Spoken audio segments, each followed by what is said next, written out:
আসসালামু আলাইকুম। সলভার্সে তোমাদেরকে স্বাগতম।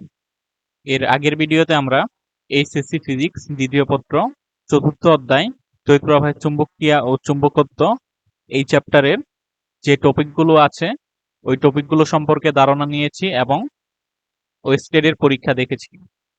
এই ভিডিওতে আমরা চুম্বক ক্ষেত্রে গতিশীল আধানের উপর বল এই টপিকটি নিয়ে আলোচনা করব। তাহলে চলো শুরু করা যাক। তাহলে আমরা প্রথমেই দেখি একটি গতিশীল আধান কিভাবে চুম্বক ক্ষেত্রের সাথে ক্রিয়া করে। আমরা এর আগের ভিডিওতে যখন ওয়েস্টেডের পরীক্ষা দেখেছি তখন দেখেছিলাম একটি কম্পাসের পাশে দিয়ে যখন বিদ্যুৎ প্রবাহিত করা হয় তখন কম্পাসটি দিক পরিবর্তন করে। এর পিছনে কারণ হলো যখন কম্পাসের পাশে দিয়ে এই দণ্ডটির মধ্য দিয়ে বিদ্যুৎ প্রবাহিত হয় তখন এর আশেপাশে চুম্বক ক্ষেত্রের সৃষ্টি হয়। আর এই দণ্ডের আশেপাশে চুম্বক ক্ষেত্র আর এখানের চুম্বক ক্ষেত্র, এই দুইটি চুম্বক ক্ষেত্র পরস্পরকে বিকর্ষণ করে। এর ফলে কম্পাসটির দিক পরিবর্তন হয়, অর্থাৎ একটি গতিশীল আধান তার আশেপাশে চুম্বক ক্ষেত্র সৃষ্টি করে। এখানে আমরা যা করেছিলাম, গতিশীল আধানের গতিপথ স্থির রেখেছিলাম, অর্থাৎ এই দণ্ডের মধ্য দিয়েই আধান প্রবাহিত হবে। আর স্থায়ী যে চুম্বক ছিল অর্থাৎ কম্পাসটি এখানে কেন্দ্র করে মুক্তভাবে ঘুরতে পারত। এখন আমরা যা করব, চুম্বকটিকে স্থির রাখবো, স্থির রেখে এর আশেপাশে দিয়ে একটি আধানকে নিয়ে যাব। সেক্ষেত্রে চুম্বক ক্ষেত্র আধানের উপর বল প্রয়োগ করবে এবং আধান চুম্বক ক্ষেত্রের উপর বল প্রয়োগ করবে, অর্থাৎ পরস্পরকে বিকর্ষণ করবে। তাদের মধ্যে একটি বিকর্ষণ বল কাজ করবে। আর এই বলের মানই আমরা এখন নির্ণয় করব। আচ্ছা, তাহলে এখন আমরা দেখব যে একটি গতিশীল আধান কিভাবে চুম্বক ক্ষেত্রের সাথে ক্রিয়া করে। একটি স্থির আধানের উপর চুম্বক ক্ষেত্র কোনো বল প্রয়োগ করে না। একটি স্থির আধান থাকলে ওই স্থির আধানের আশেপাশে কোনো চুম্বক ক্ষেত্র সৃষ্টি হয় না। যখনই আধানটি গতিশীল হয় তখনই এর আশেপাশে চুম্বক ক্ষেত্রের সৃষ্টি হয়। আর একটি চুম্বক আরেকটি চুম্বককে তখন আকর্ষণ বা বিকর্ষণ বল প্রয়োগ করে। তাহলে স্থির আধানের উপর চুম্বক ক্ষেত্র কোনো বল প্রয়োগ করবে না। আর আধান যদি গতিশীল হয় সেক্ষেত্রে চুম্বক ক্ষেত্র বল প্রয়োগ করবে। আর এই বলের মান কিছু জিনিসের উপর নির্ভর করে। এক নাম্বার হচ্ছে আধানের পরিমাণ।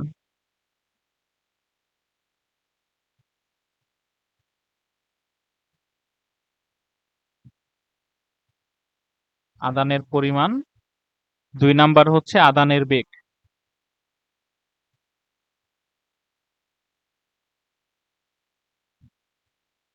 এরপর ৩ নাম্বার হচ্ছে চুম্বক ক্ষেত্রের মান।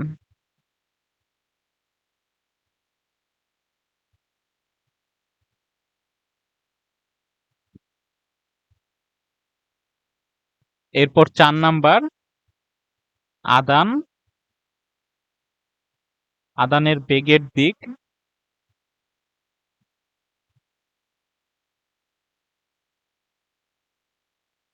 ও চুম্বক ক্ষেত্রের দিকের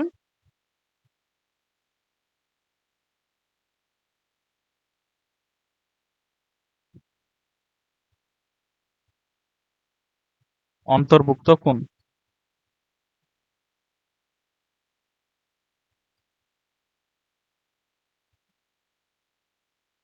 এই ৪টি জিনিসের উপর বলের মান নির্ভর করবে। এই বলের মান হচ্ছে আধানের পরিমাণের সমানুপাতিক। আধানের পরিমাণ যদি আমরা কিউ লিখি তাহলে কিউ এর সমানুপাতিক।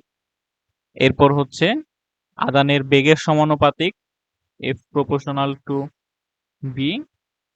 এরপর চুম্বক ক্ষেত্রের মানের সমানুপাতিক, চুম্বক ক্ষেত্রের মানকে বি দ্বারা প্রকাশ করা হয়, এবং আধানের বেগের দিক এবং চুম্বক ক্ষেত্রের দিকের অন্তর্ভুক্ত কোণের সাইনের সমানুপাতিক। তো এই ৪টিকে একত্রে আমরা লিখতে পারি F equal to Q V B sine theta.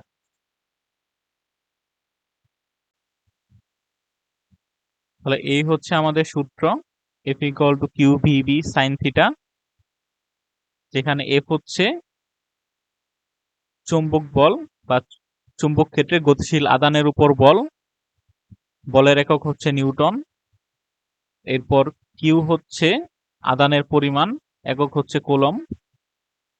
B হচ্ছে আদানের বেগ, বেগের একক মিটার পার সেকেন্ড। বি হচ্ছে চুম্বক ক্ষেত্র বা চুম্বক ক্ষেত্রের মান, এর একক হচ্ছে টেসলা। আর আর থিটা হচ্ছে বেগ এবং চুম্বক ক্ষেত্রের মধ্যবর্তী কোণ। এখন থিটা যদি 90 ডিগ্রি হয়, থিটা 90 ডিগ্রি হলে sine theta equal to sine 91।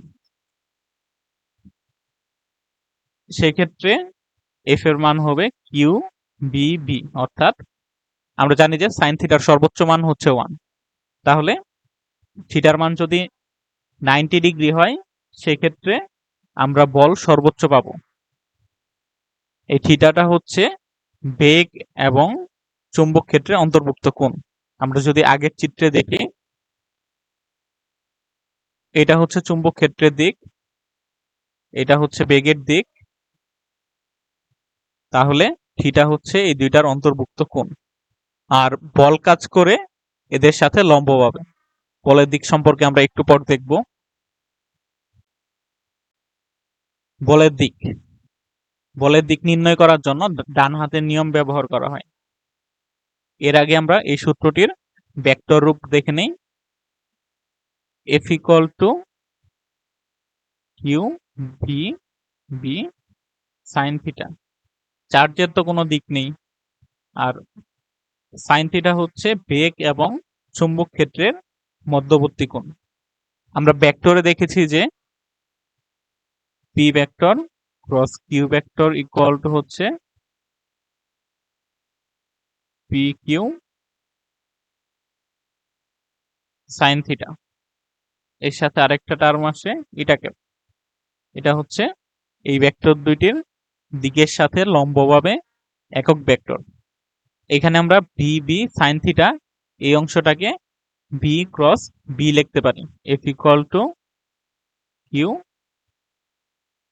V cross B, এখানে ভেক্টর চিহ্ন হবে। আর এখানে এটা ক্যাপ ছিল ওই ভেক্টর দুইটির সাথে লম্বভাবে অবস্থিত একক ভেক্টর। এখন যদি আমরা বলের দিক নির্ণয় করতে চাই, সেক্ষেত্রে বলের দিক হবে বেগ এবং চুম্বক ক্ষেত্র এই দুইটির দিকের সাথে লম্ব। কারণ আমরা জানি ক্রস গুণ করলে সেক্ষেত্রে যে গুণফল পাওয়া যায়, গুণফলটি যে দুইটি ভেক্টরকে আমরা ক্রস গুণ করি তাদের সমতলের সাথে লম্ব ভেক্টর হয়। এখন বলের দিক সহজে নির্ণয় করার জন্য আমরা ডান হাতের নিয়ম ব্যবহার করি। ডান হাতের নিয়ম হচ্ছে আমরা আমাদের বৃদ্ধাঙ্গুল ছাড়া বাকি আঙ্গুলগুলোকে যদি বেগের দিকে প্রসারিত করি, এরপর বেগের দিক থেকে চুম্বক ক্ষেত্রের দিকে যদি আমরা ওই আঙ্গুলগুলো দিয়ে মুষ্টিবদ্ধ করে ধরি, সেক্ষেত্রে আমাদের বৃদ্ধাঙ্গুলিটা বলের দিক নির্দেশ করবে। অর্থাৎ বেগ যদি এদিকে থাকে, এদিকে চুম্বক ক্ষেত্র থাকে, তাহলে বলের দিক হবে এদের লম্ব বরাবর উপরের দিক। এখন এমন যদি হয় এদিকে বেগ,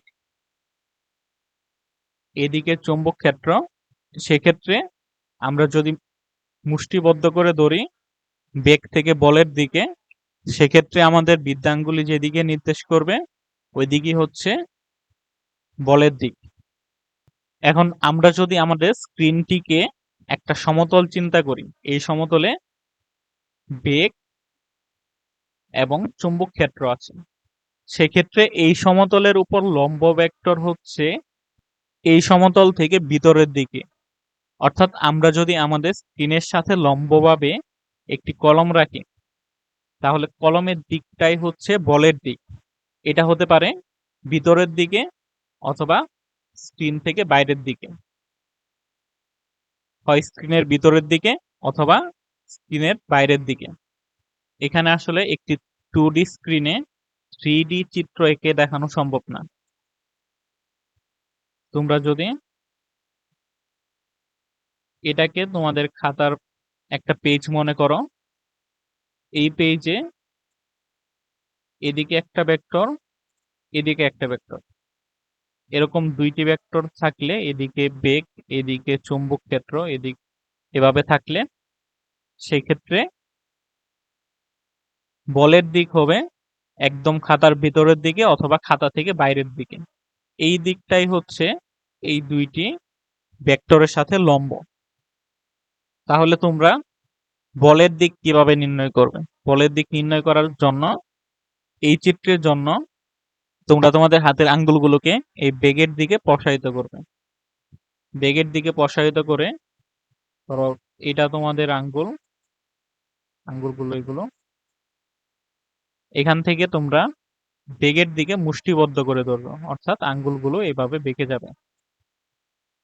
এভাবে আঙ্গুল ছিল, এখান থেকে আঙ্গুলগুলো এভাবে বেঁকে যাবে। সেক্ষেত্রে তোমাদের বৃদ্ধাঙ্গুলি কোন দিকে থাকবে? বৃদ্ধাঙ্গুলি থাকবে হচ্ছে খাতা থেকে উপরের দিকে। আবার যদি এটা চিন্তা করো যে এখানে বেগ, এখানে চুম্বক ক্ষেত্র, তোমরা তোমাদের আঙ্গুলকে যদি বেগ থেকে চুম্বক ক্ষেত্রের দিকে নাও, অর্থাৎ আঙ্গুলগুলোকে যদি এভাবে রাখো, এটা আঙ্গুল, এরপর আঙ্গুলকে যদি এভাবে বাঁকা করে নাও, অবশ্যই ডান হাতের আঙ্গুল রাখতে হবে। ডান হাতের আঙ্গুল এভাবে বাঁকা করে নিলে সেক্ষেত্রে আমাদের বৃদ্ধাঙ্গুলি নিচের দিকে থাকবে, খাতা বরাবর নিচের দিকে, কারণ আমাদের হাত কখনোই উল্টা দিকে বাঁকা করতে পারবো না। আমরা যদি আরো কয়েকটি উদাহরণ দেখি, এদিকে বেগ, এদিকে চুম্বক ক্ষেত্র, সেক্ষেত্রে হাতের আঙ্গুলগুলোকে রাখতে হবে, এদিকে চারটা আঙ্গুলকে এদিকে রাখতে হবে। এখান থেকে যখন তুমি আঙ্গুলগুলোকে এই বরাবর বাঁকা করে নিবে, অবশ্যই ডান হাত হতে হবে। ডান হাতের আঙ্গুলগুলোকে এভাবে বাঁকা করে নিলে সেক্ষেত্রে আমাদের বৃদ্ধাঙ্গুলি নির্দেশ করবে স্ক্রিন থেকে ভিতরের দিকে অথবা খাতা থেকে ভিতরের দিকে। আবার যদি এদিকে বেগ থাকে, এখানে চুম্বক ক্ষেত্র থাকে, সেক্ষেত্রে তুমি যদি বেগ থেকে চুম্বক ক্ষেত্রের দিকে আঙ্গুল বাঁকা করো, অর্থাৎ এটা হচ্ছে তোমাদের আঙ্গুল, মানে চারটা আঙ্গুল এটা, আর এটাকে যখন তুমি এভাবে বাঁকা করে নিবে তখন ডান হাতের বৃদ্ধাঙ্গুলি কিন্তু উপরের দিকে থাকবে, স্ক্রিন থেকে উপরের দিকে। আর এই দিকটাই হচ্ছে, এই বৃদ্ধাঙ্গুলি যে দিক নির্দেশ করে এই দিকটাই হচ্ছে বলের দিক।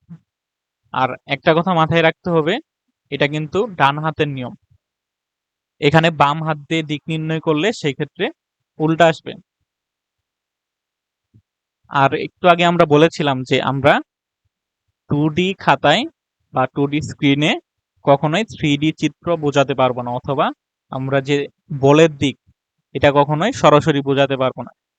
এজন্য আমরা এই চিহ্নগুলো ব্যবহার করব, পরীক্ষায় এই চিহ্নগুলো ব্যবহার করব। এই চিহ্নগুলো মনে রাখার উপায় হচ্ছে, যদি আমরা একটা তীরকে চিন্তা করি,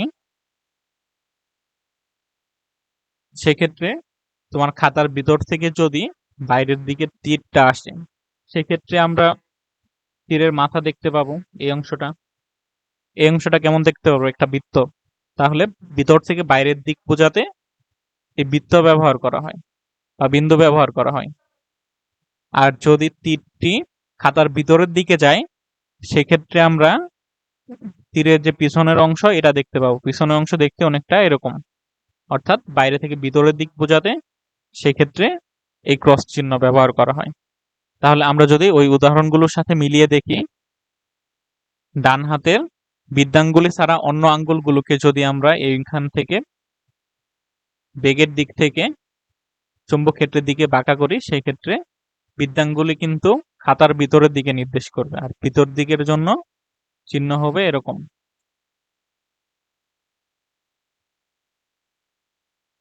আর এখানে যখন আমরা বেগের দিক থেকে চুম্বক ক্ষেত্রের দিকে বৃদ্ধাঙ্গুলি ছাড়া অন্য আঙ্গুলগুলি নিয়ে যাব, তখন আমাদের বৃদ্ধাঙ্গুলি খাতার বাইরের দিকে নির্দেশ করবে, আর বাইরে বোঝাতে ডট। এভাবে আমরা পরীক্ষায় দিক বোঝাবো। এরপর হচ্ছে বিশেষ ক্ষেত্রসমূহ। থিটার যদি 0 হয়, অর্থাৎ চুম্বক ক্ষেত্রের সাথে আদানের বেগ সমান্তরাল হয়, সেক্ষেত্রে এফ ইকুয়াল টু 0 হয়। এফ ইকুয়াল টু 0 হওয়ার পেছনে কারণ হচ্ছে F equal to Q B B sine theta. থিটার মান 0 হলে সাইন থিটার মানও 0 হয়, আর কোনো কিছুকে 0 দিয়ে গুণ করলে সম্পূর্ণ অংশটাই 0 হবে। একইভাবে থিটা 180 ডিগ্রি হলে, অর্থাৎ এইদিকে বেগ আর এদিকে চুম্বক ক্ষেত্র এরকম যদি হয়, সেক্ষেত্রেও বলের মান 0 হবে, কারণ সাইন 180 ডিগ্রির মানও 0। আর এর আগে আমরা দেখেছি থিটা 90 ডিগ্রি হলে সেই ক্ষেত্রে বল সর্বোচ্চ হয় এবং বলের মান হয় কিউ বি ভি। আর এখান থেকে আমরা চুম্বক ক্ষেত্র রেখা সম্পর্কে ধারণা পেতে পারি। চুম্বক ক্ষেত্র রেখা হচ্ছে ওই সকল রেখা, যে সকল রেখা বরাবর কোনো একটি আদান যে বেগে চলুক না কেন তা কোনো চুম্বক বল অনুভব করবে না। এখানে একটি উদাহরণ দেওয়া আছে। একটি ইলেকট্রন 2 × 10⁶ মিটার পার সেকেন্ড বেগে একটি 0.5 টেসলা প্রাবল্যের চুম্বক ক্ষেত্রের সাথে 30 ডিগ্রি কোণে প্রবেশ করল। ইলেকট্রনে ক্রিয়াশীল চুম্বক বল নির্ণয় করো। ইলেকট্রনের চার্জ দেওয়া আছে 1.6 × 10⁻⁹ কুলম্ব। তাহলে চার্জ হচ্ছে Q equal to 1.6 × 10⁻⁹ coulomb, B equal to হচ্ছে 2 × 10⁶ metre per second, B equal to চুম্বক ক্ষেত্রের মান হচ্ছে 0.5 tesla, theta equal to 90 degree. তাহলে এখানে যদি আমরা বসাই F equal to Q B sine theta, Q এর মান এটা, বেগ এটা হচ্ছে চুম্বক ক্ষেত্র, আর সাইন থিটার মান হচ্ছে 0.5। আমরা এখানে 0.5 না লিখে সাইন 30 ডিগ্রিও লিখতে পারো, সেক্ষেত্রে বলের মান হয় এত।